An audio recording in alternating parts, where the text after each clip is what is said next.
नमस्कार साथियों, मैं नीरज आर्य। साथियों, ये भीमवादी अपने आप को मूल निवासी बताते हैं। ये कहते हैं कि यहाँ के मूल निवासी हम ही हैं और ये आर्य हिंदू बाहरी विदेशी हैं, बाहर से आए थे। वो तो मूल भारतीय थे, आप बाहर से आए हैं। ये आर्यन जितने भी हैं वो बाहर से आए, हम तो मूल भारतीय हैं। लेकिन मैं एक चीज़ सोच रहा था, कितने कमाल की बात है ना कि ये लोग मूल निवासी अपने आप को बताते हैं, लेकिन मोहम्मद बिन कासिम से राजा दाहिर लड़े जो ब्राह्मण थे। मोहम्मद गौरी से पृथ्वीराज चौहान लड़े जो क्षत्रिय थे। अलाउद्दीन खिलजी से राणा रतन सिंह लड़े जो क्षत्रिय थे। इब्राहिम लोधी और बाबर से राणा सांगा लड़े जो एक क्षत्रिय थे। हुमायूं को ईरान तक शेर शाह सूरी ने खदेड़ा। मुगलों के लिए सरदर्द हेमू ब्राह्मण बने। औरंगजेब से विद्रोह ब्राह्मण, राजपूत, मराठा और जाठों ने किया।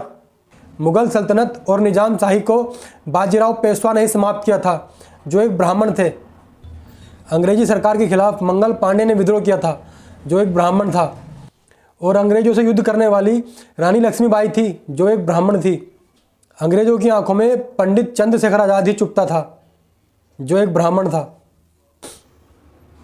कितने अफसोस की बात है कि इस देश को अंग्रेजों और मुगलों से आज़ाद कराने वाले केवल हिंदू थे, जो बुद्धिस्ट अपने आप को मूल निवासी बताते हैं।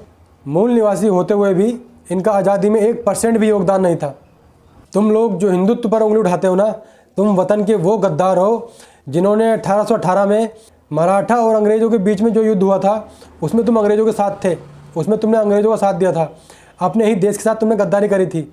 हिंदुओं को विदेशी बताने वालों, तुम गद्दार हो, गद्दार ही रहोगे।